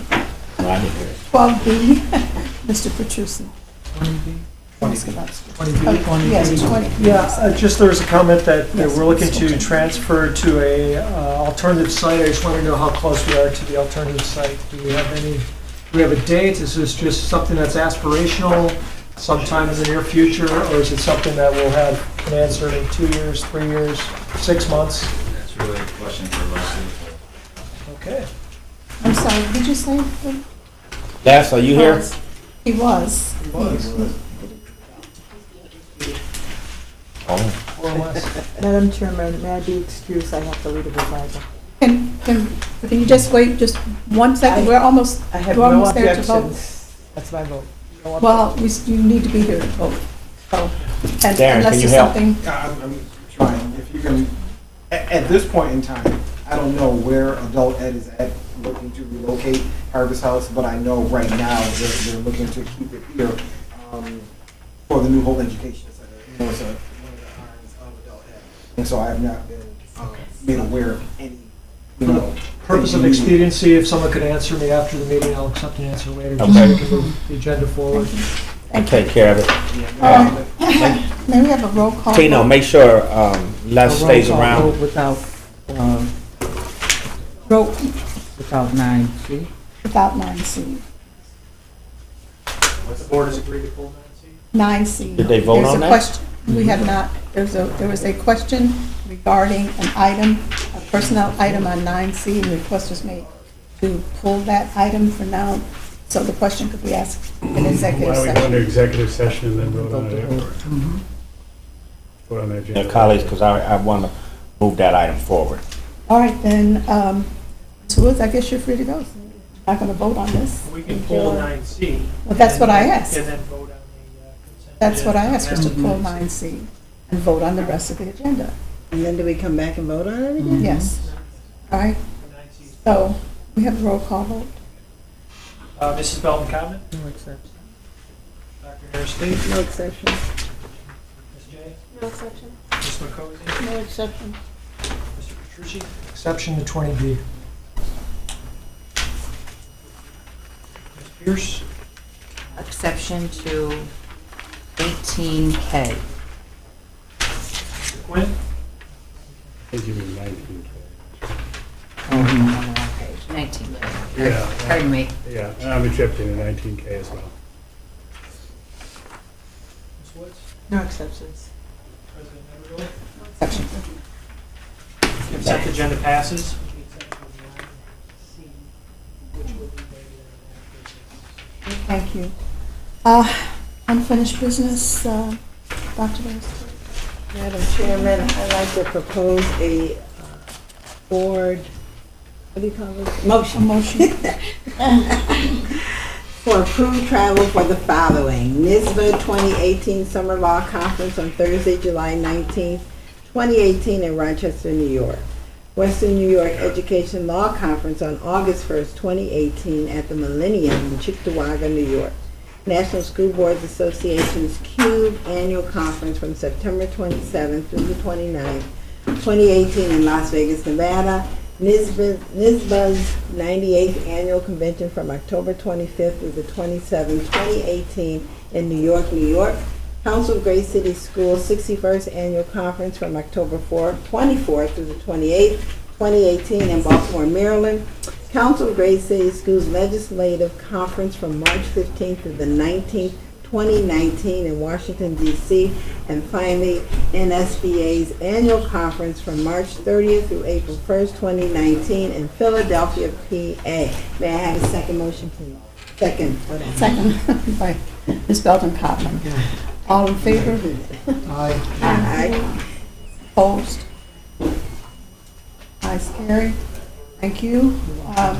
Before we go into executive session, I would like to recognize our bereavement list. So, would you please stand for a moment of silence as we recognize those in the BPS family who've lost loved ones. On June 20th, Maggie Pugh, mother of Ray Pugh, chief engineer at 156 at 203. June 29th, Irene E. Breckenridge, grandmother of Desiree Breckenridge Barnes, teacher at Emerson 302. July 2nd, Mary J. Evans, sister of Martha Younger. July 7th, Benita Lopez King, former Buffalo school teacher. July 14th, Charles T. Lodico, father-in-law of Shelley Lodico from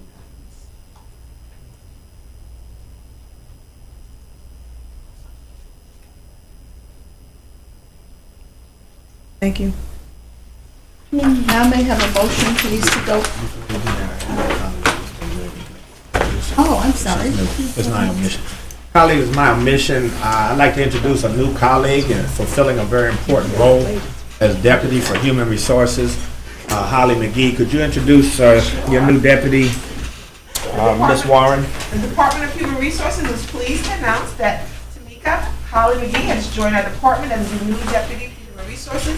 Tammy brings over 20 years of professional human resource and budgeting experience, including workforce training and development, certification for certified affirmative action, EEO and employee relations, and most recently as an affirmative action administrator for the Department of Labor. Please feel free to reach out and introduce yourselves. But please,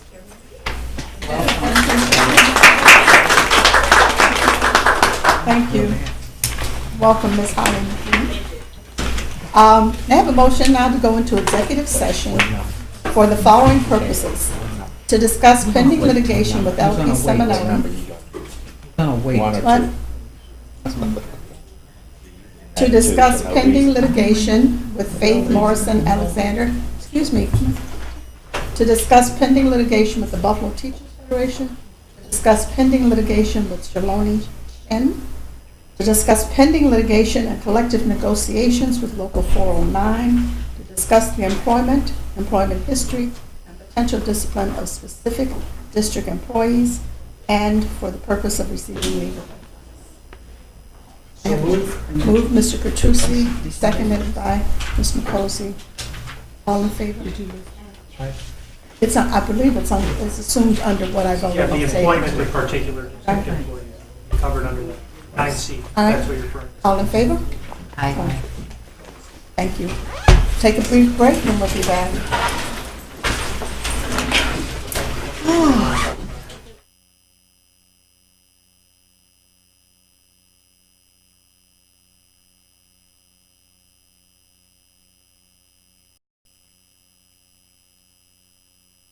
Executive session for the following purposes. One, to discuss pending litigation with LP Seminole, to discuss pending litigation with Faith Morrison Alexander, to discuss pending litigation with Buffalo Teachers Federation, to discuss pending litigation with Shaloni Chen, to discuss pending litigation and collective negotiations with Local 409, to discuss the employment history, and potential discipline of specific district employees, and for the purpose of receiving legal advice. And no action was taken. All right, colleagues, now we have a matter that on the consent agenda, 9C was tabled. Now we're going to take it off the table and ask for a roll call vote. Mrs. Bellingham is absent. Dr. Harris Day? What is it? On 9C of the consent agenda. No exception, or is that what you said? Yes. Ms. J? I'm going to abstain. Ms. McCosey?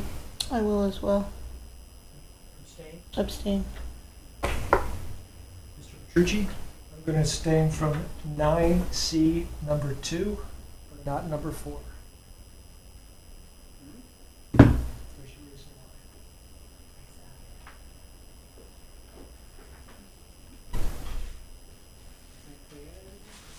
why. Number 2 is the probationary appointment. Number 4 is the acting appointment.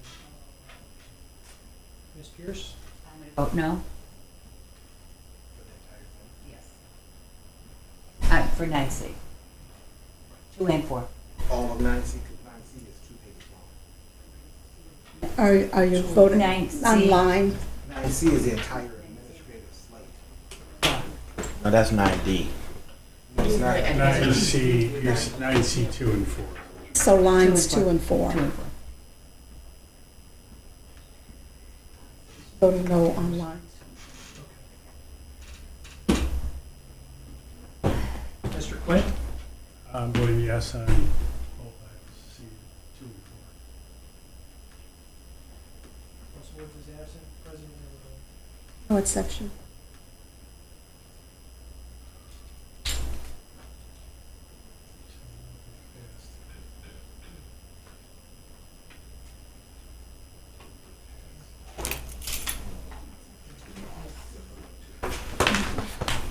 Um,